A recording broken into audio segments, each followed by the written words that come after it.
وسهلا بكم متابعيني الكرام. النهاردة جايبة لكم حاجة ممتازة جدا جدا وتنفع وهدية لكل بيت. كل بيت ما يستغناش عنها. بدي هتوفري كتير قوي قوي قوي، هتوفري وقت وهتوفري مجهود وهتوفري فلوس. ايه دي عبارة عن ايه؟ عبارة عن سلاكة اهي، زي ما انت شايفة سلاكة الحوض وسلاكة البانيو. الحوض بجميع انواعه واشكاله، او مواسير الصرف بجميع اشكالها، اذا كانت ماسورة رفيعة قوي او ماسورة واسعة. المهم جميع انواع الصرف دي هدية ليكي، هدية لكل بيت. عبارة عن ايه؟ عبارة عن اسمها السلاكة اللهلوبة. شايفة جميلة ازاي؟ شايفة حلوة قوي قوي ازاي؟ متينة، مرنة بتتنى معاكي، بحيث ان هي لما تدخل جوه الماسورة تتنى زي اي يعني المواسير في حتت بتبقى متنية كده، فدي تتنى معاها وتدخل لأطول عمق في ماسورة الصرف. طولها 160 سنتي، يعني طويلة خالص وتنفع. قوية جدا من جوه هنا، قوية جدا. المقبض عبارة عن سوستة قوية قوي قوي، يعني أنا بصراحة إيديا بتوجعني جدا لما بستخدمها. أهي كده أستخدمها كده، لكن هي قوية جدا.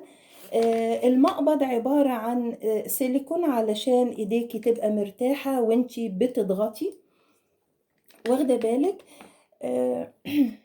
هنا سوستة سلستيل قوية جدا، وجواها هنا خطاف، هنا جوه كده خطاف. لما بضغط على ديت زي ما هوريلك عملي، لما بضغط على دي بيطلع لي الخطاف، تروح شبكة يشبك فيها اي فضلات او بواقي الترسيبات اللي جوه حوض البلاعات او حوض الصرف، واخده بالك. دي بقى زي ما انت شايفه كده بتتنى تنيات، اي تنيات انت عايزاها اهي بتتنى معاكي، تتنى بسهوله جدا ويسر وقوه. دي بتنفع لايه؟ بس بتستخدم في ايه؟ بتستخدم لتسليك جميع انواع الاحواض والبانيو، وكمان بتستخدم عشان هي انسيابيه وبصي ورفيعه خالص. ممكن لو حاجه وقعت منك او متحاشه ورا الدولاب، وقعت ورا الدولاب او تحت السرير بعمق انت مش قادره توصلي لها، فممكن توصلي لها كده بسهوله جدا جدا. وبالخطاف اللي هنا ده يروح ماسك الحاجة اللي وقعت منك وجايبها بسهولة جدا. خطاف قوي جدا، سلستيل، ما يصديش، ما يجرالوش ان شاء الله، ما يجرالوش اي حاجة. فزي ما قلت لك انا جايباها من محلات الادوات الصحية، ومش اي محلات، المحلات الكبيرة. انا جايباها ب20 جنيه، فبصراحة موفرة جدا وهدية لكل بيت. بتوفر لك كمان ان ما تحتاجيش للسباك يجي ويدخل بيتك، وبالاخص لو كنتي لوحدك. بسهولة جدا هنسلك الحوض زي ما هوريلك عملي. المواسير ديت اللي انا قلتلك، اللي انا هقولك عليها، جبت مواسير صرف، وهنجرب عملي قدامك عشان تتأكدي. وهنا يا جماعة تعالوا نجرب السلاكة اللهلوبة دي بأسلوب عملي قدام عينيكي. فأنا جايبالك هنا ماسورة من ماسورة صرف. الماسورة دي تنفع لأي أنواع الأحواض، أو إذا كان بانيو أو البلاعات. وهنجرب قدامكم كده ازاي السلاكة اللهلوبة دي هتلقط الفضلات، يعني واخده بالك، اذا كان الشعيرات، اذا كان اي حاجه، الفضلات اللي جوه الماسوره. فنجرب كده.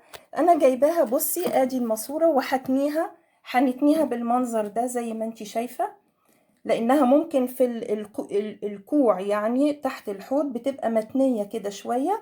وممكن هجيب المنديل ده زي ما انت شايفه كده، هروح حطاه كده بصي في الاخر او جوه الماسوره باي طريقه، واخده بالك، وهنشوف السلاكه اللهلوبه دي هتلقطه ولا لا، فنجرب كده. لكن انا بصي همسك الماسوره، عشان هي طبعا الماسوره جوه الحيطه بتبقى ممسوكه يعني. اتفضل اهو اهو،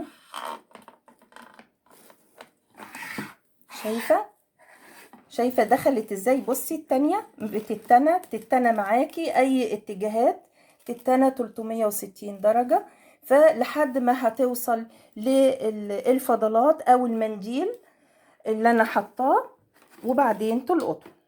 يلا اهو كده.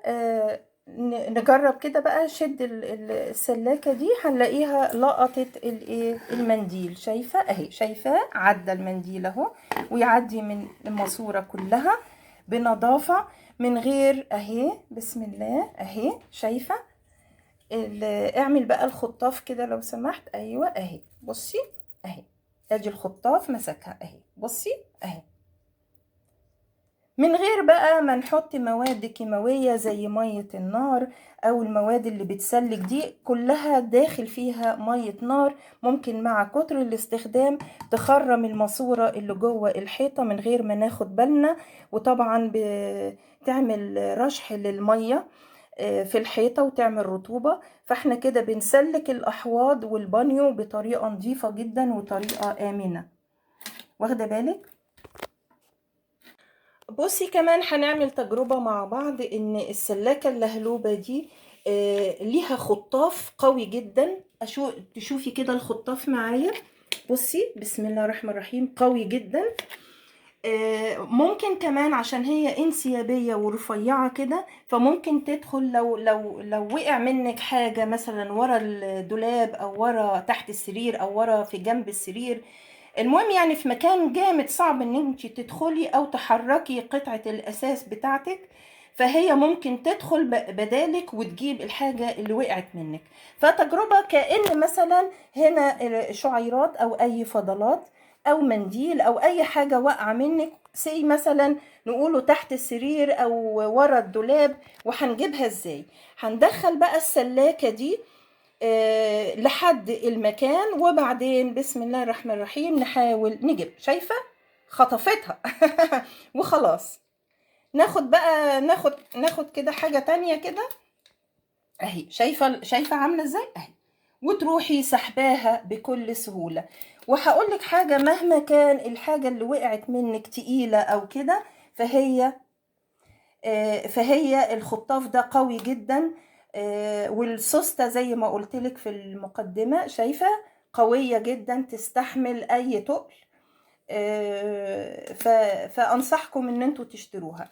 طيب انا جبتها منين؟ اهي انا جبتها من محلات الادوات المنزلية، ومش اي محلات يعني، اسألي الاول.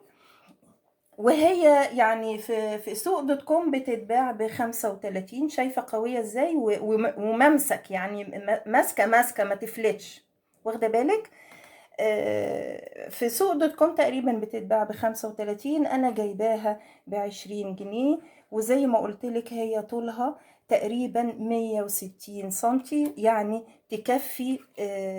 تكفيكي لأي مساحة. إذا كانت مثلا اللي هي مواسير الصرف تكفي لعمق 160 سنتي، فممتازة جدا لكل بيت. أنصحكم تشتروها. يا رب تكون الفكرة عجبتك والأسلوب العملي وصلك. إن شاء الله تجربيها انت كمان، هتنفعك وهتنبسطي. ادعيلي بس، هتبقي مبسوطة منها قوي قوي. وسعرها مناسب جدا لكل بيت، وكل بيت بيحتاجها، ما فيش غنى عنها بالأمانة. يا رب يكون الفيديو عجبك. إن شاء الله لو عجبك ما تنسنيش في اللايك، واللي مش مشترك يا ريت يشترك عشان القناة تكبر بيكم بإذن الله. متشكرة قوي على المتابعة، والسلام عليكم.